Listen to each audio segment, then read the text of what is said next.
देखेंगे, जब भगवान जैसा देखेंगे तब वहाँ पर अनन्यता होगी। अनन्यास चिंतयन्तो माम ये जना परुपास्ते तेषां नित्य युक्तानाम युक्त। नित्य युक्तानाम, युक्त कहते हैं जुड़ने को, जो भगवान से नित्य माने हमेशा जो भगवान से जुड़ा हुआ है। अनन्यास चिंतयन्तो माम ये जना परुपास्ते, मेरा अनन्य होकर के चिंतन करें। अनन्य होकर के चिंतन का तात्पर्य क्या हुआ कि हम अनन्य नहीं हो पाते।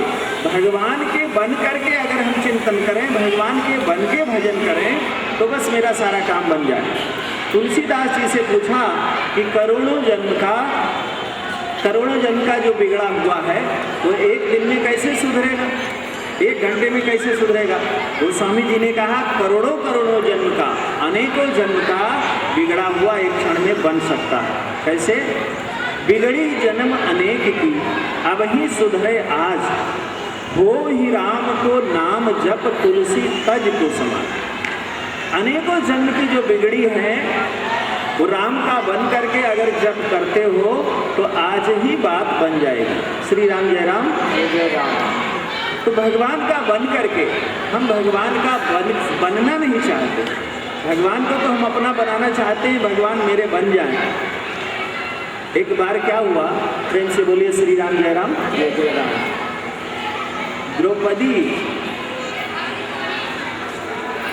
द्रौपदी से मिलने की इच्छा हुई। किसकी? सत्यभामा, रुक्मिणी और भगवान की जो 16,108 रानियां हैं, इन सभी रानियों की इच्छा हुई कि द्रौपदी से मिलें। तो द्रौपदी से मिलने के लिए तय हुआ कि कहाँ मिलेंगी। तो उसी समय ग्रहण लगा और ग्रहण के स्नान के लिए कुरुक्षेत्र में जाना। तो कुरुक्षेत्र में तय हुआ सब लोग आएंगे, सबके लिए शिविर बन गया, पंडाल बन गया। उसमें सारे ब्रजवासी, सारे हस्तिनापुर के लोग और सारे द्वारिकापुरी के लोग वहाँ पहुँचे। तो अब ये हुआ कि द्रौपदी से मिलने के लिए रानियाँ गई। रानियों ने एक प्रश्न किया द्रौपदी से। श्री राम जय राम। प्रश्न ये किया कि आप 16,008 रानियों के एक ही पति हैं। रुक्मिणी और सत्यभामा इत्यादि ने कहा कि हम 16,008 हैं, हमारे एक पति हैं और हम इतने लोग मिल करके उनको बस में करना चाहते हैं, फिर भी वो हमारे बस में नहीं है। अक्सर माताओं की सबसे बड़ी ये समस्या होती है कि वो कहती हैं कि हमारे पति लोग हमारे बस में नहीं है। ये अक्सर समस्या रहती है। तो यही बात कहा रुक्मिणी इत्यादि ने।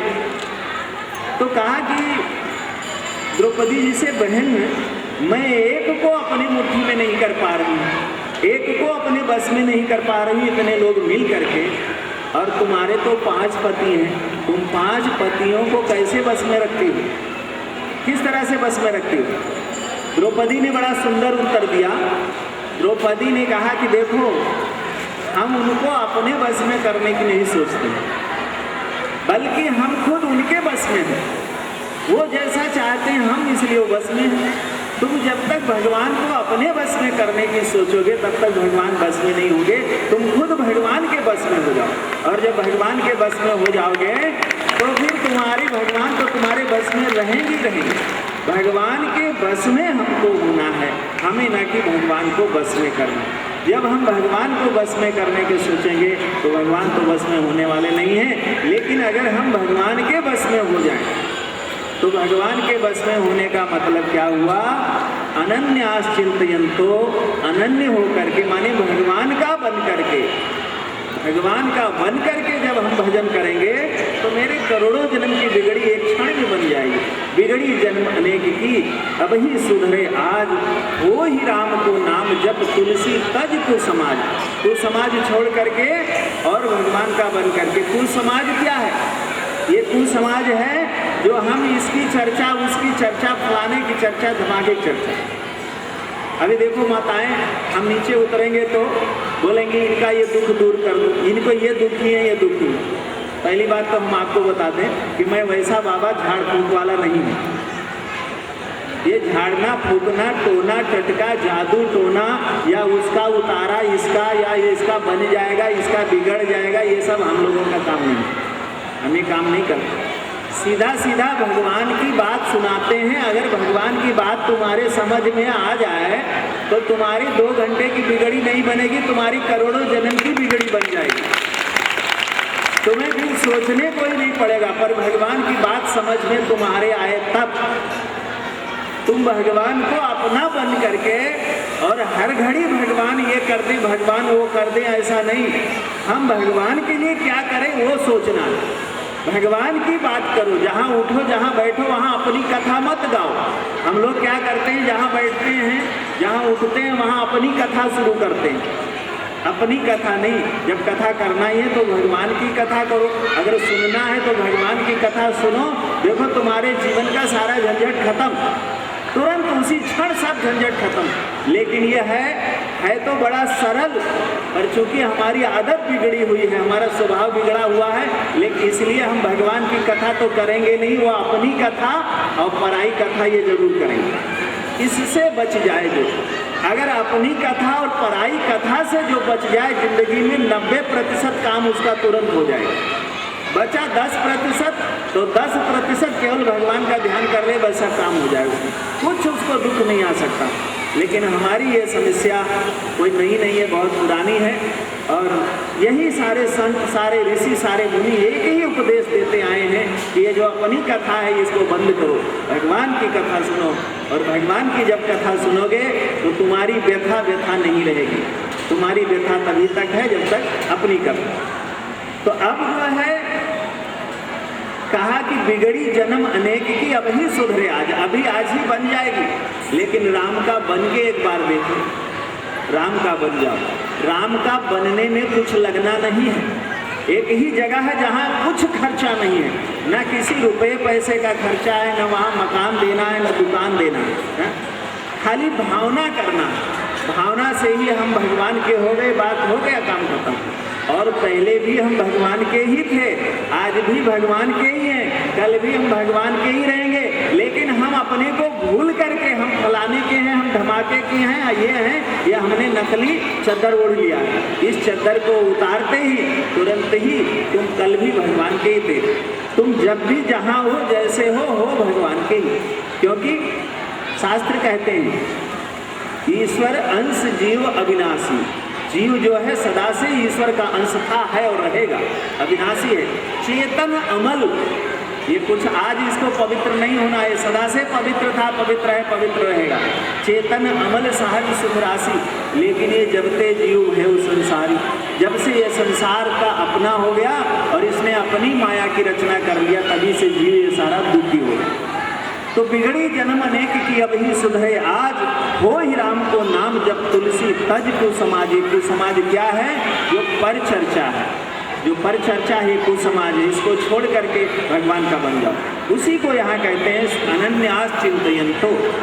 अनन्य हो करके जो चिंतन करता है, यानी अन्य का नहीं, भगवान का बन करके जो चिंतन करता है, अनन्यास चिंतयन्तो माम, यानी मेरा, परिजन परुपासते, ये जना, ये जो लोग हैं ये उपासना करते हैं।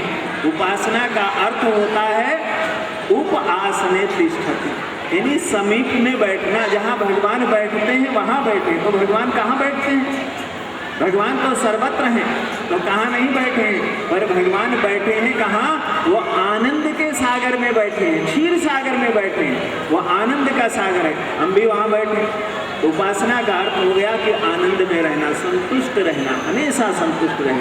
जो हमेशा संतुष्ट है, हमेशा आनंद में है, तो परिजना परुपासते, ऐसा जो उपासक है, ऐसा जो भक्त है, भगवान कहते हैं कि मैं उसका योगक्षेम महाम्यहम, मैं उसका योगक्षेम महाम करता हूँ। कैसे योगक्षेम?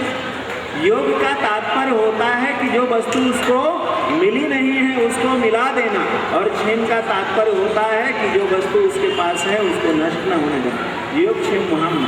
तो भगवान अनन्य हो करके जब जो उनका भजन करता है, तो ये अर्जुन को तो उपदेश दिया भगवान ने, पर अर्जुन अनन्य हो नहीं पाया। सबको उपदेश दिया है पर सब अनन्य नहीं हो पाए। पर हनुमान जी को जब ये कहा है कि हनुमान जी सो अनन्य जाके असीमत न टरे हनुमंत, मैं सेवक सचराचर रूप स्वामी भगवंत। उसके बाद से हनुमान जी अनन्य हो गए, अन्य उनमें कुछ रहा नहीं, यहाँ तक कि उनके खुद के लिए कुछ नहीं रहा। तो ऐसे हनुमान जी महाराज हैं। श्री राम जय राम जय जय राम, श्री राम जय राम जय जय राम, श्री राम जय राम जय जय राम जय राम, श्री राम जय राम जय जय राम, श्री राम जय राम जय जय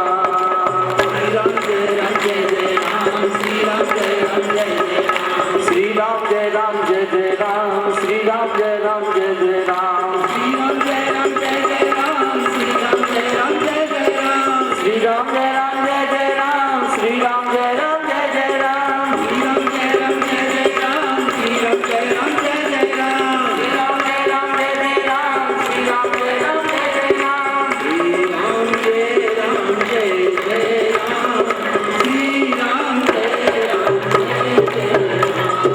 श्री राम जय राम जय जय राम, श्री राम जय राम जय जय राम। तो सो अनन्य जाके असीमति न करे हैं। तो विभीषण जी स्तुति करते हुए और नमो हनुमते तुभ्यम, हे हनुमान जी आपको मैं नमस्कार करता हूँ।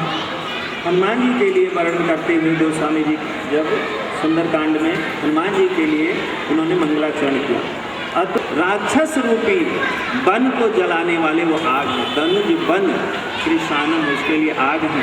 धनुज वन कृषानम वानराणाम धीसम, और समस्त नर व वानर के अधीश माने स्वामी है। सकल गुण निधानम, ऐसा कोई गुण नहीं है जिसके वो निधान ना हो।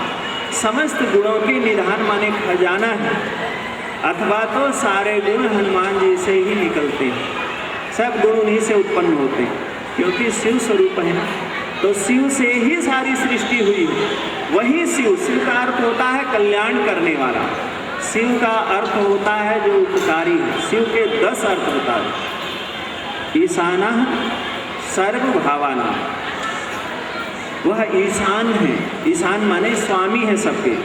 सर्वभावाना, सभी जगह वह व्याप्त है। और प्रभु अव्यय, वह सबके स्वामी प्रभु हैं, अव्यय हैं, उनका कभी व्यय नहीं होता, कभी खर्च नहीं होता। निवृत्ति सर्व दुखानाम, सारे दुखों से छुड़ाने वाले हैं। निवृत्ति सर्व दुखानाम, और देवस स्मृति तुर्या, वो तुरीय स्वरूप में है, उनको तुरीय रूप से जाना जा सकता है। तो ये 10 विशेषण दिया है भगवान शिव के लिए, शिव के लिए, शिव शब्द के लिए। और शिव शब्द के लिए ही उपनिषदों में वर्णन है। शिव शब्द का ही पवित्र पावन अर्थ होता है विष्णु। विष्णु का अर्थ भी होता है जो व्यापक है। और विष्णु के भक्ति का तात्पर्य क्या होता है? आत्म अनुसंधानम भक्ति उच्यते, जो आत्मा के अनुसंधान में लगा हुआ है उसी को भक्ति कहते हैं। तो कौन आत्मा अनुसंधान में लगा है? जिसने सारे जगत को देख लिया है। व्यासी, वेद व्यासी कहते हैं कि सारे संसार को पहले देख लो, परीक्ष लो कान, परीक्षा कर लो, सारे संसार का परीक्षा करके देखो कि इसमें कुछ भी सुख देने वाला है। मकान में सच्चा सुख होता तो मकान खुद ही कभी ढहता नहीं, कभी गिरता नहीं। मकान भी जर्जर होके गिरता है, इसका मतलब उसमें भी सच्चा सुख नहीं। मकान है, दुकान है, ये सब साधन हैं, ये साध्य और सिद्ध नहीं है। तो शरीर और संसार को परीक्षा करके देख लो, परीक्ष लोकान कर्मवितान ब्राह्मणों निर्वेद माया। ये जब सारा संसार परीक्षण करके देखोगे तब तुमको समझ में आएगा। क्या समझ में आएगा? ये तो वाचो न निर्वतन्ते अप्राप्त मनसासा, जिसको मन और वाणी समेत नहीं जान पाती है, लौट आती है, अप्राप्त है, वही हम सबका कल्याण करने वाला है और वही हमारे अंदर और बाहर व्याप्त है। अंदर बाहर जो व्याप्त है वही साक्षात शिव। तो उस साक्षात शिव को समझने के लिए ही हनुमान जी का जो साक्षात श्री विग्रह है, उस विग्रह में हनुमान जी का विग्रह में क्या है, सबसे विशेष बातें जो बताया वो है। विशेष बात क्या है कि सबसे पहले जो विशेष बात है कि हनुमान जी में अतुलित बल है। उनके बल का था कोई नहीं लगा सकता है, इतना बल है। बड़े बड़े योद्धा, जब लक्ष्मण जी को शक्ति लगी है तो मेघनाद सम योद्धा कोटिन रहे उठाए। मेघनाद जैसे करोड़ों योद्धा लक्ष्मण जी को उठा नहीं सके, और उन्हीं को सहज रूप में हनुमान जी उठा के लिया। संध्या समय युद्ध हो रहा था, और उस युद्ध में हनुमान जी का बल का वर्णन, अतुलित बल कैसे है।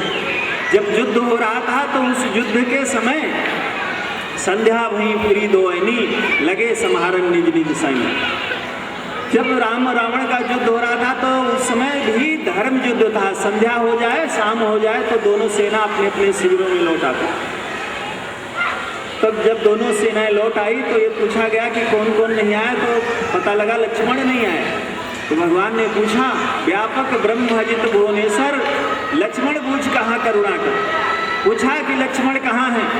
तब हनुमान जी उनको उठा लाए। तब लग ले आयो हनुमाना, अनुज देख प्रभु अति दुख माना। लक्ष्मण को देख करके भगवान बड़ा दुखी हुए, और तब जब दुखी हुए तो जामवंत जी से पूछा कि क्या करना चाहिए। जामवंत जी ने कहा, लंका में डॉक्टर है, और वो डॉक्टर आकर के देख ले। देखो वहाँ युद्ध के मैदान में है, और ये नहीं कहा जामवंत जी ने कि अयोध्या में डॉक्टर है, क्योंकि उस समय अयोध्या में कोई डॉक्टर नहीं रहता था। अयोध्या में डॉक्टर क्यों नहीं थे, क्योंकि अयोध्या में कोई बीमार ही नहीं होता। तो डॉक्टर बेचारा क्या करेगा वहाँ, तो उसकी कोई दुकान ही नहीं चलेगी। डॉक्टर सबसे ज़्यादा वहीं रहेंगे जहाँ लोग ज़्यादा बीमार होते हैं। तो ज़्यादा बीमार सबसे ज़्यादा कहाँ होते थे, लंका में। लंका में क्यों बीमार हैं, क्योंकि न उनके खाने का ठिकाना है, न सोने का ठिकाना, न रहने का ठिकाना। उनका रहन सहन, खान पान, उठना बैठना, बोलना, व्यवहार सब बिगड़ा हुआ है। और जिसका सब बिगड़ा होगा वो कभी बीमारी से मुक्त नहीं हो सकता। बीमारी से तो वही मुक्त होगा जिसका खान पान ठीक होगा, जिसका रहन सहन ठीक होगा, जिसका उठना बैठना ठीक होगा, जिसका बोलना ठीक होगा, जिसका सोचना ठीक होगा, जिसका मन मस्तिष्क अंदर बाहर से सब ठीक होगा, वो तो निरोग होगा। अयोध्या में किसी का कुछ नहीं बिगड़ता है, क्योंकि सभी संयमी हैं, इसलिए वहाँ डॉक्टर नहीं है। तो जब जामवंत जी से पूछा फिर कैसे क्या हो, तो जामवंत ने कहा, जामवंत कहा वैद्य सुखेना, लंका रहे पठयु को लेना। लंका में वो डॉक्टर है, किसी को भेजो और वो लेकर के आ जाए, तो पहुंच जाएगा। तो हनुमान जी